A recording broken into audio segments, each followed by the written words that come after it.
Përshëndetje të nderuar teleshikues, do të jemi së bashku në këtë edicion lajme, kundër të tjera do të ndiqni. Kryeministri Edi Rama lajmëroi miratimin e një akti normativ që ndalon menjëherë dhënien e qerave nga biznesi i vogël. Kush pronar bën presion për qerat, do të gjobitet me 5 fishin e saj. Rama thotë se do paguhen edhe ata që punojnë në të zezë. E shkuar në 16 numri viktimave nga koronavirusi në Shqipëri, betejën për jetën e humbi një 78 vjeçar, ndërsa në 24 orët e fundit janë zbuluar dhe 18 raste të reja të prekurve, duke e quar numrin në 277. 8 prej tyre janë fëmijë, fatmirësisht pa asnjë rrezik.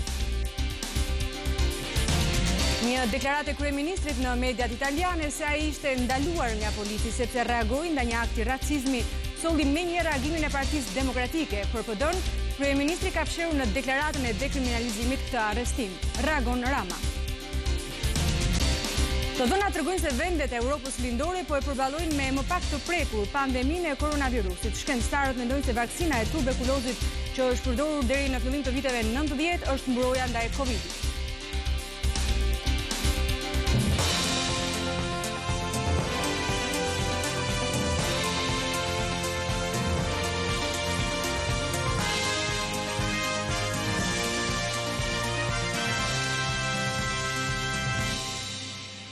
Kryeministri Edi Rama lajmëroi miratimin e një akti normativ që ndalon menjëherë dhënien e qerave nga biznesi i vogël. Kush pronar bën presion për qerat, do të gjobitet me 5 fishin e saj. Rama thot më tej se do paguhen edhe ata që punojnë në të zezë. Do të lidhemi direkt me Elda Mengën për të mësuar më shumë. Përshëndetje Elda, cilat janë detajet e këtij akti? Të përshëndes Monika, kryeministri Edi Rama lajmëroi pak më parë edhe miratimin e aktit, i cili nuk është publikuar ende në faqen zyrtare, në fletoren zyrtare, i cili parashikon që biznesi i vogël dhe familjarët e punësuar në të cilët deri pak më parë paguanin qera për shkak të masave shtrënguese janë pa punë, atëherë ata përjashtohen pra nga dhënia e qeras dhe nuk do e paguajnë më. Gjithashtu në këto kategori futen edhe persona të cilët pak më herët pra para masave shtrënguese të COVID-19 kanë punuar në të zezë, nuk do të paguajnë qeran nëse pranojnë të denoncojnë punëdhënësin e tyre. Ndërkohë, ka bërë një ndërhyrje të fundit kryeministri Monika, dua të them në postimin e tij, duke shtuar pranë kësaj kategorie edhe studentët, pra studentët të cilët para masave shtrënguese paguanin qeran dhe tashmë për shkak të masave shtrënguese janë të detyruar të qëndrojnë të mbyllur në banesat e tyre, nuk do e paguajnë këtë qeran. Gjithashtu pronarët të cilët bëjnë presion, thot kryeministri, për të marrë qeran, do të gjobiten me 5 fishin e qeras së tyre. Ilda, më herët kryeministri Rama lajmëroi se në disa zona të vendit do lejohet që të rifillojë puna. Cilat janë ato?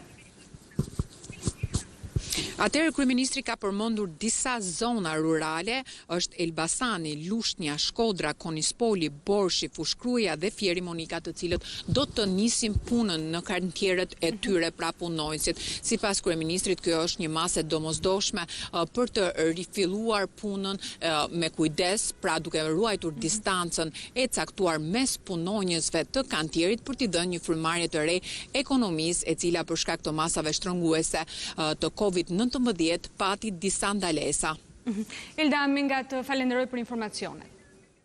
Ka shkuar në 16 numri viktimave nga koronavirusi në Shqipëri. Betejën për jetën e humbi një 78 vjeçar, ndërsa në 24 orët e fundit janë zbuluar dhe 18 raste të reja të prekurve, duke e quar numrin në 277. 8 prej tyre janë fëmijë. Fatmirësisht pa asnjë rrezik. Do të lidhemi tani me Alma Demirajn. Përshëndetje Alma, si është gjendja e personave të shtruar? Përshëndetje Monika, në fillim do ju jap një lajm të mirë përveç 9 të shëruarve që patëm gjatë 24 orëve të fundit, të cilat i deklaroi dhe Ministria e Shëndetësisë. Unë kam asistuar këtu ku kanë dalë edhe 6 pacientë të tjerë, pra 2 nga Shkodra, 2 nga Lushnja dhe 2 nga Korça, të cilët kanë lënë ambientet e spitalit infektiv pasi konsiderohen të shëruar nga COVID-19, por sigurisht do të vijojnë të respektojnë rregullat e vet karantinimit nëpër shtëpitë e tyre. Pra shkon në 82 numri në total i pacientëve të shëruar nga COVID-19 vërteta nëse do të mund t'i quajmë pra të shëruar. Por ndërkohë në shërbimin infektiv ka dhe pacientë të tjerë, janë 8 prej tyre janë në terapi intensive dhe vijojnë të qëndrojnë në gjendje kritike për jetën, siç më kanë thënë mjekët. 4 prej tyre janë me frymarrje të drejtuar, ndërsa pjesa tjetër e cila ndodhet në pavione pra është në gjendje të stabilizuar shëndetësore nën kujdesin e mjekëve sigurisht. Ka patur gjatë ditës së sotme, pra gjatë 24 orëve të fundit le të themi, janë edhe 4 fëmijë të tjerë që kanë rezultuar pozitiv me COVID-19, duke e quar në 8 numrin e fëmijëve në total në vendin ton, por që ashtu sikurse edhe në vende të tjera, fëmijët fatmirësisht nuk manifestojnë simptoma të rënda, e kalojnë më lehtë COVID-19 dhe ata janë në shtëpitë e tyre duke mbajtur në survejancë. Siç e thatë dhe ju Monika, kemi 16 viktima le të themi nga COVID-19. Sot ka humbur jetën një 78 vjeçar nga Durrësi, i cili që prej 3 ditësh ishte në terapi intensive, ishte me frymarrje të drejtuar dhe nuk ka mundur ta fitojë betejën me COVID-19. Por kur kemi hyrë në javën e 4, Monika, ka ardhur dhe optimizmi të paktën, nëse mund ta themi kështu, nga epidemiologët. Më kanë shprehur se ka rënje të intervalit të përhapjes COVID-19 në popullat, pra, dhe ndonë se jemi në pikun e shpërthimit epidemik, pra Shqipëria e ka kapur pikun e shpërthimit epidemik, ka një rënje të transmetueshmërisë, sikundër e vlerësojnë ata duke analizuar të dhënat që ata kanë, si përsa i përket rasteve të reja në 24 orë, apo rasteve të kontakteve që ka rezultuar më herët pozitiv me COVID-19. Ne do të mund të kemi dhe një intervistë që unë kam realizuar më herët me shefen e Departamentit të Sëmundjeve Infektive, doktoresh Silva Binon, e cila është optimiste, biles më ka thënë që janë duke analizuar disa të dhënat dhe së shpejti mblidhet grupi ekspertëve për të vlerësuar dhe një herë situatën dhe ndoshta javën tjetër të mos jemi shumë, nuk dua ta shpreh unë, më mirë le ta shprehin ata, nëse do të kemi disi lirim të masave shtrënguese. Por gjithsesi ajo ka insistuar që moshat e mdhapra do të vijojnë të qëndrojnë të mbyllur larg të rinjve për të mos i transmetuar atyre COVID-19, pasi virusi COVID-19 do të vijojë të qëndrojë mes nesh gjatë. Megjithatë, Monika, le të ndjekim edhe deklaratën zyrtare që ka bërë sot Ministria e Shëndetësisë mbi përditësimin e të dhënave mbi epideminë e COVID-19 në vendin tonë. Ju bëjmë me dije se mëngjesin e sotëm ka ndruar jetë një pacient 78 vjeç nga qyteti i Durrësit. Kështu shkon në 16 numri personave që kanë ndruar jetë nga COVID-19 në Shqipëri. Në 24 orët e fundit janë testuar në laboratorin e virologjisë në Institutin e Shëndetit Publik 96 pacient, prej të cilëve kanë rezultuar pozitiv 18 prej tyre. Deri në këto momente janë testuar 1919 raste, nga të cilat ka rezultuar pozitiv me COVID-19 277 raste. Mosha mesatare të prekurve është 50 vjeç. Fëmijë janë 8 raste pozitive. Në shërbimin efektiv, aktualisht janë 81 të shtruar. 8 prej tyre janë në terapi intensive, ndërsa 4 nga këta janë të intubuar. Një 66 vjeçar nga Fieri doli nga spitali infektiv sot pasi u shërua. Para se të dilte, ai kishte një mesazh. Le ta ndjekim. Jam shumë i lutur. Më duket se kam minut për së dyti. A marrë një gjetët shumë të rënduar këtu. Në sajtë doktoresh në jatës, më sot do them shkintime të të miteli. Jam shumë i lutur për të ngjetë fjallë për ta përshëndetur doktoreshën.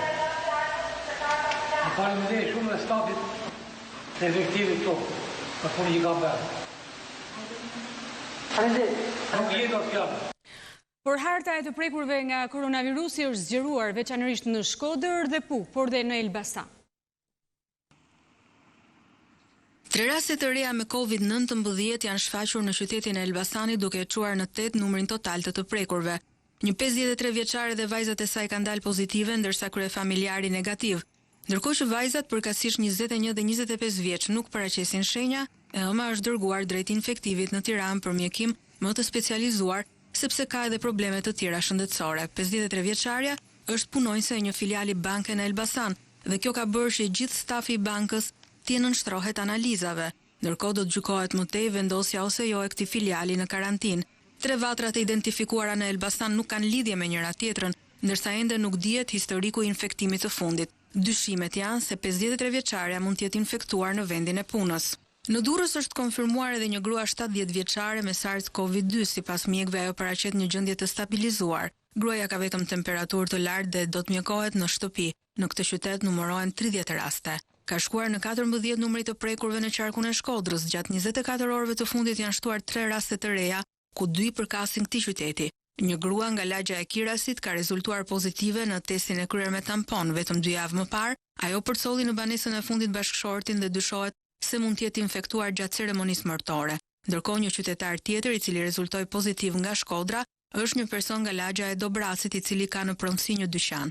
Familjarët e të 2 rasteve kanë kaluar në vetë karantinë. Rasti i tretë i shtuar në qarkun e Shkodrës është një person nga fshati Luf në Puk. Gjatë 24 orëve të fundit në Lezhë janë konfirmuar 2 raste të reja me COVID-19. Tashmë numri të infektuarve në qytet arrin në 6. Një nga të infektuarit është vetë izoluar në shtëpi, ndërsa një tjetër është dërguar për ndihmë të specializuar në Tiranë. Në rang qarku tashmë kemi 9 raste duke përfshirë dhe 2 të infektuarit në Mirdit. Nga 277 raste të konfirmuara në Shqipëri, 134 prej tyre janë nëpër qytete si në Fier 23, 16 në Korçë, 4 në Lushnjë, 2 në Rogozhin, 6 në Kavaj, 5 në Vlorë dhe 1 në Berat e të tjerë. Zëri i Amerikës thotë se mesatarja e vdekjeve në Shqipëri krahasuar me numrin e infektimeve është më e lartë se mesatarja në botë. Në Shqipëri autoritetet thonë se janë në rrugë të mbarë në përpjekjet e tyre për të frenuar përhapjen e koronavirusit, ndërsa nuk shfaqen shqetësim për numrin e vdekjeve. Drejtuesja e Departamentit të Epidemiologjisë Silva Bino i tha Zërit Amerikës se as rastet e shtruara në spital nuk mund të konsiderohen të larta, duke qenë se sipas saj numri i tyre mbetet shumë më i ulët se sa i personave që po trajtohen në shtëpi. Por ndërsa mesatarja botërore e vdekjeve në raport me numrin e të infektuarve është afërsisht 5%, në Shqipëri ajo është diku tek 5.8%, thot VOA. Por sipas Binos, rastet e vdekjeve nuk maten me rregull treshi. Në përgjigje të pyetjeve nga Zëri i Amerikës, ajo shpjegoi se autoritetet shëndetësore bëjnë një vlerësim të numrit të vdekjeve dhe kjo bazuar me rastet e dyshuara dhe nga ana tjetër masin dhe raportin mes vdekjeve dhe rasteve të shëruara. Këto sipas Binos janë dhe disa indikatorë të rëndësishëm të mënyrës se si po shkon epidemia.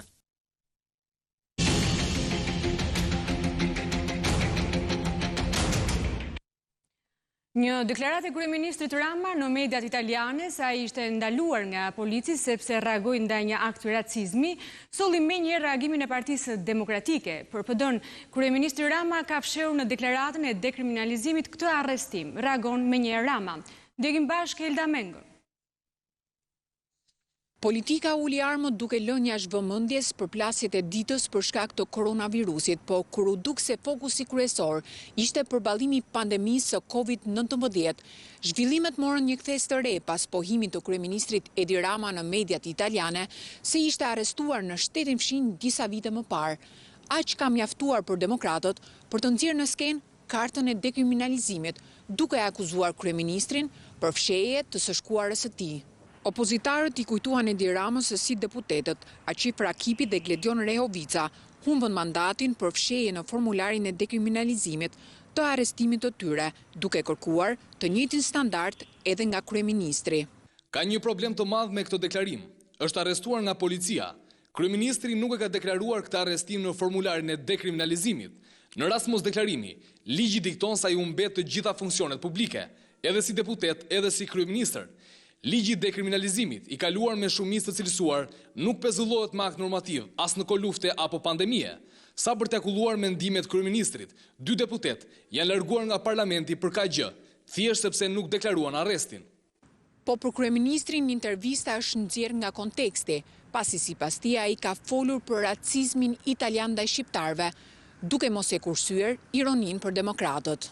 O zotë lutem në gjunjë t'u japësh pak vaj për kandilin e trurit se është fikur krejt e nuk dim së nxjerrin nga terri i gojës. Unë flas me mediat italiane për racizmin anti-shqiptar në Itali gjatë viteve 90, duke sjellë shembull një sherr me një polic në aeroport. Po këta flasin për formularin e dekriminalizimit, ku s'pas kam deklaruar ndalimin nga policia. O zot, pse nuk e patë mendjen kur i krijove këta?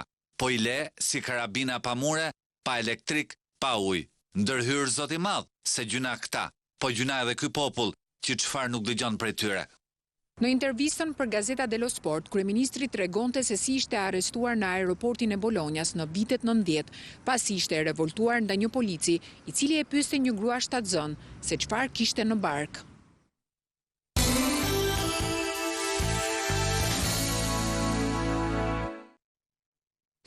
Edhe kishat funksionojnë me orare dhe rregulla sipas kufizimeve për shkak të koronavirusit. Për herë të parë nuk do zhvillohen ceremonitë e Pashkëve. Çdo ditë në kishën ortodokse të Shëntodrit në Vlorë shkojnë besimtarë që luten. Shërbesat fetare janë anulluar dhe këtu si në çdo institucion fetar në vend, por lutjet jo. Ato mund të bëhen në fasha orare të caktuara nga 7 e mëngjesit deri në ora 13. Atë Konstantin Prifti thot se njerëzit i drejtohen Zotit këto ditë më shumë se kurrë më parë për të gjetur shpresë dhe qetësi. Lutjet tona, thot ai, shkojnë edhe për mjekët dhe infermierët të cilët janë në frontin e parë përballë virusit. Me të vërtet për vendin tonë dhe për gjithë botën koronavirusi ka gjunjëzuar gjithë këto shtete edhe vendin tonë, por falë Zotit deri tani jemi në një gjendje jo të keqe në krahasim me të tjerët. Edhe kisha vazhdon me lutjet e saj. Zoti të bëjë mrekulli, të na ndihmojë të gjithë të shpëtojmë nga kjo virus sa më shpejt. Me të vërtetë është e pabesueshme që të mos festojmë Pashkët, por unë u bëj thirrje gjithë besimtarëve që duke parë situatën, deri tani nuk kemi asnjë udhëzim tjetër veç se njerëzit kanë të drejtë vinë kish të marrin bojën e vezës, të marrin qirinjt, edhe ashtu siç bëjmë lutjen, ashtu të ndezim dhe qiririn, të ngjërosim dhe vezët. Atë Konstantini kujton se është hera e parë që Pashkët ortodokse në 19 prill, me sa duket nuk do të kremtohen dhe i bën thirrje çdo besimtari që rritet të mos ndalen, duke kremtuar në shtëpi ringjalljen e Krishtit, bashkë me shpresën se një ditë, ashtu si vuajtjet e tij, edhe kjo e keqe do të kalojë. Disa ditë më parë ju lajmëruam se në bankën e gjakut nuk ka mjaftueshëm gjak për personat që kanë nevojë dhe për talasemikët. Nisma të ndryshme po realizohen nga i gjithë vendi, një prej tyre në Elbasan, e ndjekim. Çdo vit komuniteti ungjëllor Elbasan në vigjilje të Pashkëve ndërmerr një iniciativë për dhurim gjaku, ku marrin pjesë më shumë se 30 persona. Por me rastin e pandemisë që ka pushtuar vendin dhe ngurimin e dhuruesve vullnetar për të dhënë gjak, nevojat vazhdojnë të jenë në rritje, ndërsa kjo iniciativë është përshpejtuar. Sot 30 persona kanë dhuruar gjak në mbështetje të atyre që kanë më shumë nevojë, ndërsa organizatorët bëjnë thirrje për të mos nguruar dhe për të vazhduar të dhurojmë lëngun e jetës, atë që shpëton çdo ditë jetë. Në këtë situatë, fatkeqësisht numri i dhurimeve të gjakut është reduktuar ndjeshëm, por nevojat për gjak për pacientët kronik mbetet i njëjti. Këtu duhet përmendim pacientët me talasemi, me drepanocitoza, me hemoglobinopatit të tjera, pacientët me dializë, pacientët kronik të cilët kanë patologji malinje, pra kancer në shërbimin e hematologjisë apo dhe të onkologjisë. Sa e rrezikshme është? Pra njerëzit kanë frikë, sa duhet të tremben? Absolutisht nuk është e rrezikshme.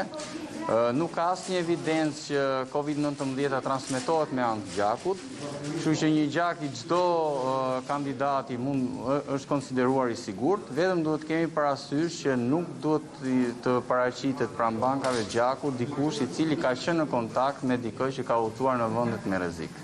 Në këtë situatë faktikisht është një moment shumë i vështirë që bizneset janë të mbyllura për shkak të masave që janë marrë.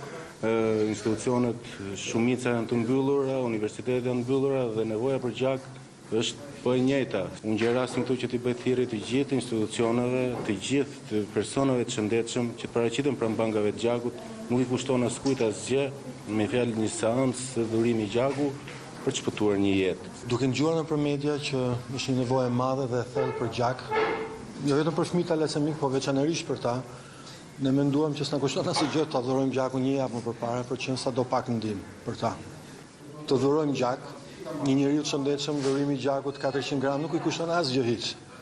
Por ai që është në nevojë, shef to 400 gram gjak si burim jete. Nevojat për gjak mbeten të mëdha, sidomos të fëmijëve talasemik.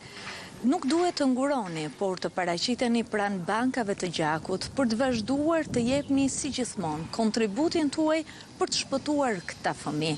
Covid-19 nuk përhapet përmes gjakut, kështu që nuk ka asnjë arsye për të pasur frikë sot, por më shumë se kur duhet ta jepni ndihmën tuaj.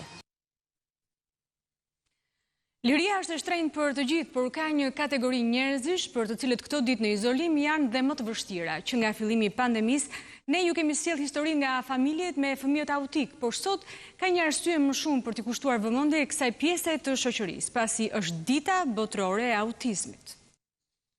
Sot është dita ndërkombëtare e autizmit, e personave që ndoshta e kalojnë më me vështirësi se kushdo tjetër këtë periudhë karantinimi të koronavirusit.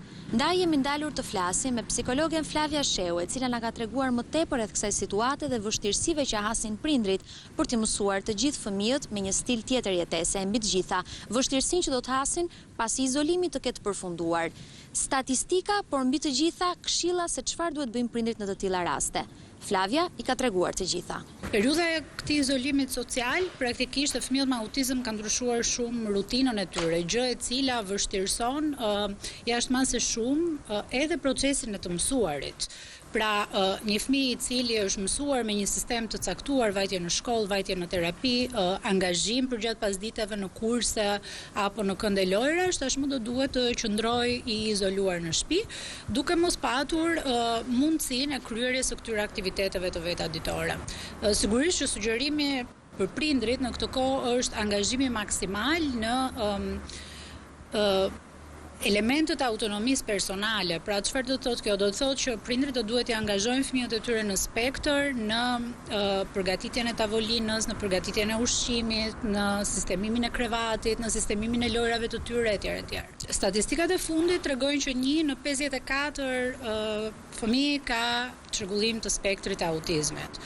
Sigurisht që ka një rritje shumë të madhe vitet e fundit të spektrit dhe ka një tërësi faktorësh në fakt që ndikojnë në këtë. Një ndër faktorët është faktori gjenetik dhe një ndër tjetër është faktori ambiental, që ne i quajmë, por sigurisht ka edhe disa faktorë risku, të cilët, po themi, qëndrojnë aty gjithë kohën. Për shembull, djemt janë 4 herë më të prirur se vajzat për të zhvilluar çrregullimin e spektrit të autizmit. E pas këtyre fjalëve, në ditën ndërkombëtare të autizmit, ndoshta bëjmë mirë të mendojmë edhe një herë tjetër, se qëndrimi në shtëpi për ne nuk është aq i vështirë sa që mendonim, pasi ka persona të cilët e vuajnë edhe më tepër.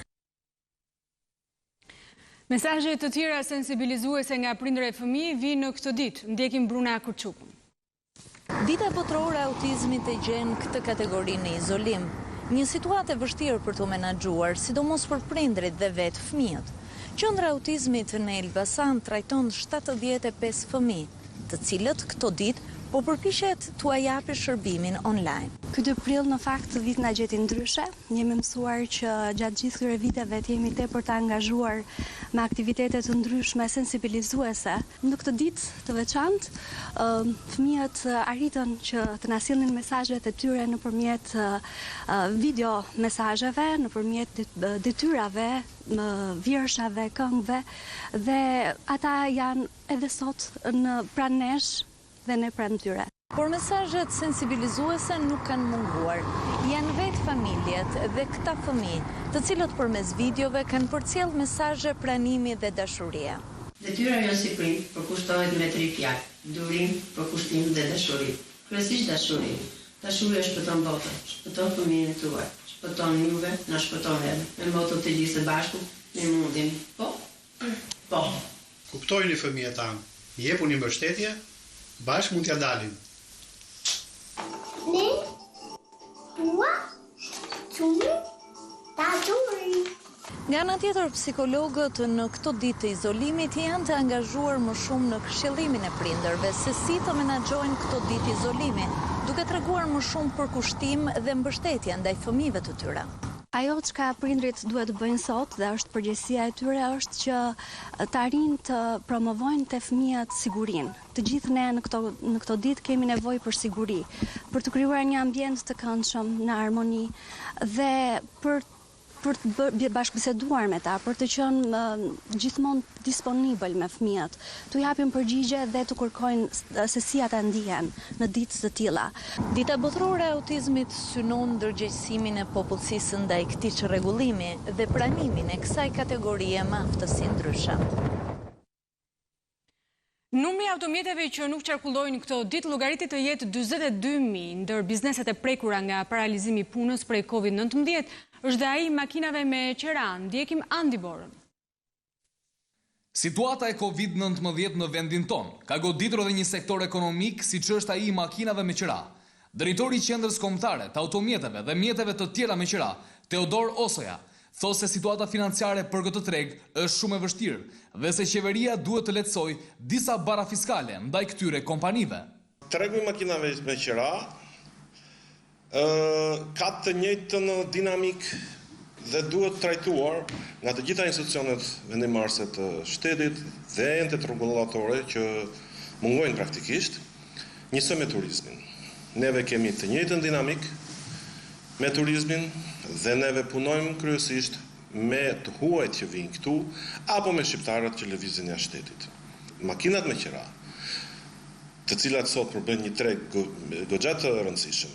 Flasim për rreth 42 makina automjete që jepen me qera në Republikën e Shqipërisë. 42.000 sipas vlerësimit ton, të cilat presupozojnë një sektor shumë të rëndësishëm të ekonomisë, cilat realizojnë të ardhura.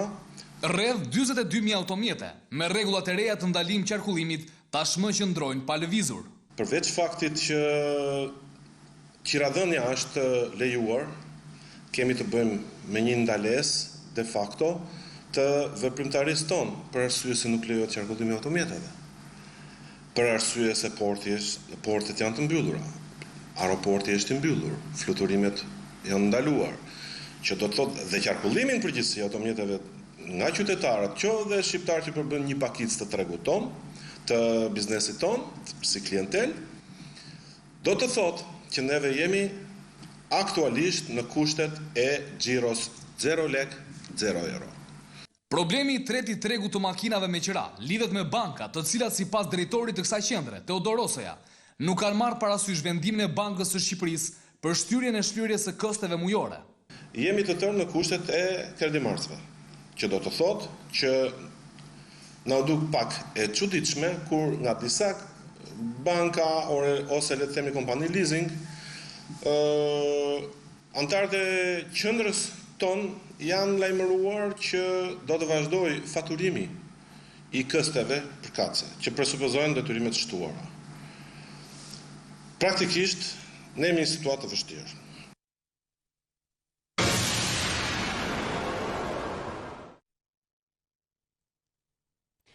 Të dhënat tregojnë se vendet e Europës lindore po e përballojnë me më pak të prekur pandeminë e koronavirusit. Shkencëtarët mendojnë se vaksina e tuberkulozit që është përdorur deri në fillim të viteve 90 është mbrojtja ndaj Covidit. Në Europën lindore, numri i personave të prekur nga Covid-19 dhe vdekjeve është dukshëm më i vogël se në pjesën perëndimore të kontinentit të vjetër. Fenomeni i vënë re në vendet ish komuniste ka tërhequr vëmendjen e kërkuesve. Ata janë përpjekur të gjejnë një shpjegim. Dhe në krye të listës është vendosur vaksina e tuberkulozit. A është e mundur që kjo vaksinë një shekullore të forcojë sistemin imunitar kundër koronavirusit të ri? Është titulli i një shkrimi në revistën Science. Vaksina e njohur si BCG është vërtet 100 vjeç dhe është përdorur në mënyrë të pabarabartë në pjesën lindore dhe ato perëndimore të Europës. Sipas profesor Dr. Ljubima Despotova, presidente e shoqatës bullgare për kujdesin afatgjat dhe mjekësim paliative, harta e përhapjes së Covid-19 ka një lloj lidhje me atë të politikës së vaksinave. Vendet që kanë braktisur BCG-n aktualisht janë në mesin e epidemisë dhe janë goditur më fort. Despotova solli shembullin e Gjermanisë, pjesa lindore e së cilës është 3 herë më pak e prekur nga sëmundja se sa ish Gjermania perëndimore. Po kështu edhe Portugalia, që e ka praktikuar vaksinimin BCG, është shumë më pak e prekur se Spanja. Një rrezë e lehtë shpresë buron sipas saj nga fakti që vaksinimi kundër tuberkulozit ka qenë i përhapur në vendet në zhvillim. Tani takon shkencëtarëve ta vërtetojnë këtë teori ose ta rrëzojnë atë. Një tjetër arsye mund të jetë edhe se popullsia në Europën lindore është më e disiplinuar në respektimin e rregullave të izolimit. Italia zgjati deri më 13 prill mbylljen e shkollave dhe aktiviteteve jo të rëndësishme. Një dekret I ri qeveritar në Itali e shtyu deri në 13 prill mbylljen e shkollave, dyqaneve dhe bizneseve jo thelbësore. Çdo aktivitet I lejuar duhet të zhvillohet në të paktën 1 metër distancë e duke mbajtur mundësisht edhe maskën. Kush hyn nga jashtë në vend e ka të padiskutueshme karantinën 14 ditore, me 13.000 vdekje e mbi 110.000 infektime. Situata në Itali duket e dëshpëruar. Por kur mund të mbaroj makthi për vendin fqinj? Huffington Post citon një studim sipas të cilit në Itali epidemia parashikohet të fashitet nga fundi I prillit, fillimi I majit. Parashikimin e bën Instituti për Ekonominë dhe Financat Einaudi, që mbështetet në bazën e të dhënave të mbrojtjes civile italiane, e cila sipas kërkuesve mund të mos e ketë për çdo rast të plot shifrën e personave të prekur. Dita e infektimeve zero sipas studimit, gjithmonë në bazë të informacioneve që disponojnë aktualisht, mund të jetë 5, 9 ose 16 maj. Parashikimet sa kaq ndikohen nga diferencat e dukshme të rritjes nga një rajon në tjetrin. Sipas skenarit më optimist, në Liguria, Basilicata dhe Umbria, infektimet e reja mund të zhduken që më 6 prill dhe në Sicili, Veneto e Piemonte në mes të prillit. Më pas vjen Lombardia dhe Emilia-Romagna. Toskana supozohet të jetë e fundit në maj, që do të mbrijë në kuotën 0. Në Kinë është ndaluar në disa zona që të përdoret më mishi I qenve apo I maceve. Shenzhen është bërë qyteti I parë kinez që ka ndaluar shitjen dhe konsumimin e mishit të qenit dhe maces. Vendimi vjen pasi shpërthimi I koronavirusit të ri u lidh me përdorimin e mishit të kafshëve të egra, çka nxiti autoritetet kineze të ndërmerrnin një lëvizje të pazakontë, duke vendosur ndalimin e konsumimit të tij. Shenzhen shkoi një hap më tej duke ndaluar edhe mishin e qenit dhe të maces. Sipas organizatës Shoqëria Njerëzore Ndërkombëtare, më shumë se 30 milion qen vriten brenda një viti për konsumim në Azi. Megjithatë, populariteti I praktikës së ngrënies të mishit të qenit duket se ka rënë në Kinë, ku mjaft kinezë thonë se nuk e kanë bërë kurrë një gjë të tillë. Qeni dhe macja si kafshë kanë krijuar lidhje shumë të ngushta me njerëzit, ndryshe nga kafshët e tjera. Ndaj dhe ndalimi I konsumimit të mishit të tyre është praktikë e zakonshme në shtetet e zhvilluara, sikurse edhe në Hong Kong dhe Taiwan, citohet të kenë thënë zyrtar të lartë në Shenzhen për agjencinë e lajmeve Reuters. Koronavirusi I ri që ka shpërthyer fillimisht në Kinë në dhjetor të vitit të kaluar, ka prekur pothuajse 1 milion persona në gjithë botën. Aktualisht, epiqendra e sëmundjes në botë janë Shtetet e Bashkuara me mbi 5.100 vdekur dhe 215.000 të infektuar.